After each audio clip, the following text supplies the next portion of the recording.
Bella from Bella Loves Patterns, and today I'm here to show you my newest sewing pattern, the Grace coat, and I have it here on the mannequin, and I'm also wearing one of the samples. Grace is a very classic coat.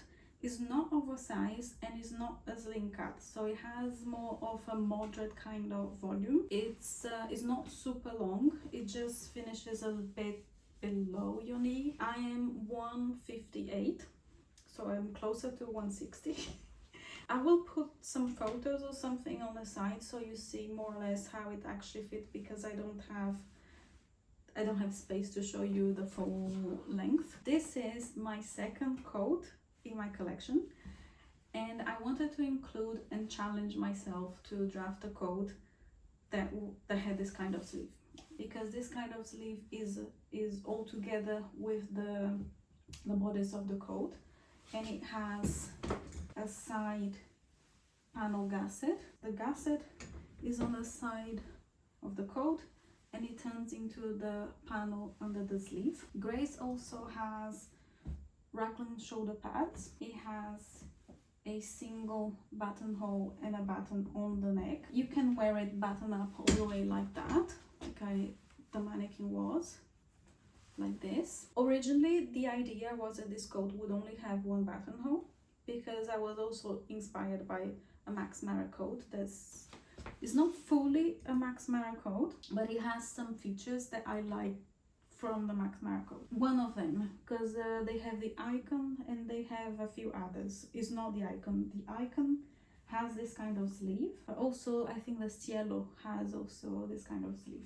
I have the hand sewn top stitch that you can see also here on myself, and you have on the sleeve, and you have all around the edges, including the center back as well.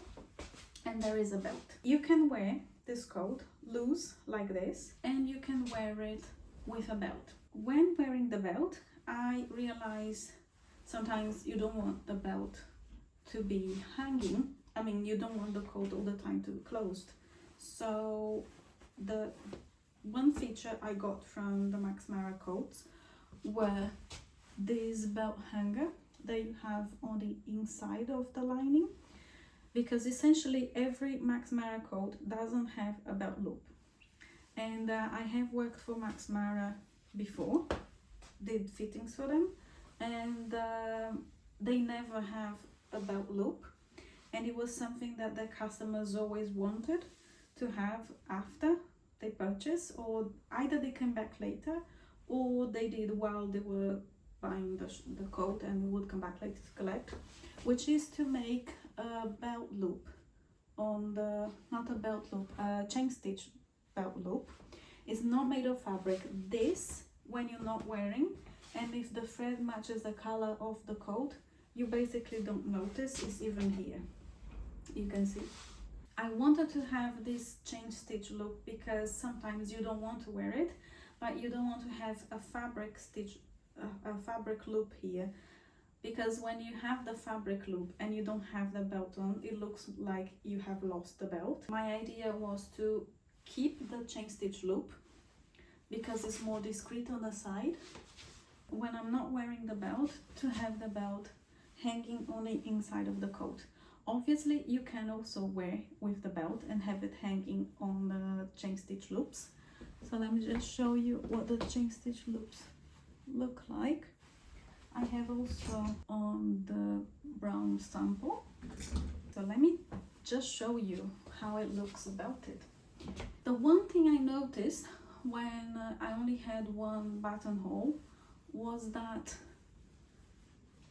when you have the coat belted and the neckline open, you want to have some sort of closing on the waist area, and I don't want to put through the belt loop. I'm just going to put over. This is how it looks closed. Actually, let me put through the belt loop.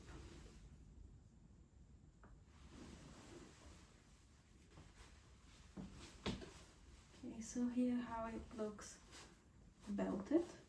I'm going to try to include some photos. So this is how the coat looks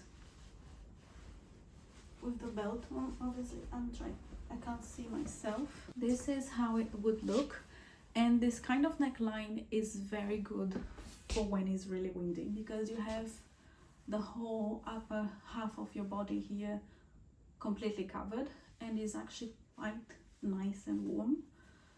So this is how I like also to wear it. You can wear with the belt hanging, and then if you, towards the end of the coat, if you also lightly crease the lapel, you can have the lapel opening a little bit.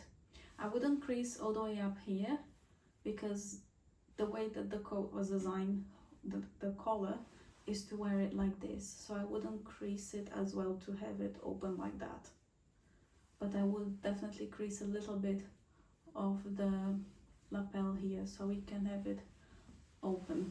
The other feature I would like to show you in this coat that I really like, and on purpose I did it like that. So we have the outside of the coat with the I think it's called dolman sleeve when it's all together with the bodice, but the inside of the coat, it has an actual armhole. So I made a lining that has an armhole, so you can see you're not going to be struggling twice to make the lining, and the outside the same. So we have a lining that does have an armhole. In terms of fabric, what I would recommend for, rather what I would not recommend for Grace, are fabrics with a loose weave. Why not? The reason why I don't recommend fabrics with a loose weave is that we have a point gusset here, and when you have a fabric that has a loose weave, this is just going to break very easily at these points. And also the sleeve is on the bias. If you have a fabric that has a loose weave, you're going to have issues with the seam of the shoulder. So I would recommend the more stable wools that are more close together. So something like the ones I have made, Melton's, boiled wool, anything stable, than a loose weave fabric, because it's just not worth it because of the gusset point and also the sleeve. So these are two things I would definitely avoid. After this video, I will also release a couple of videos on how to do the poppers and the chain stitch loop here on the side. There will be a separate class on my website where it's separate from the pattern. The full class is a sew along of this coat and a series of videos guiding you on how to make it. It's not a Hollywood production, but if you want to have some extra guidance on how to sew the Grace coat, to actually see some of the steps in real life, I would highly suggest that you get the masterclass for the Grace coat. And if you do not want to get the videos for the Grace coat, I can totally guarantee to you that you can sew only with the sewing instructions. The pattern was tested only with the sewing instructions and everything went very smoothly. Every single step is very well documented in the sewing instructions, and you're definitely not going to be lost when making it. That's it for me, and I really hope that you enjoy sewing the Grace coat, and I'm looking forward to seeing all your coats on Instagram, and I'll see you then. Bye.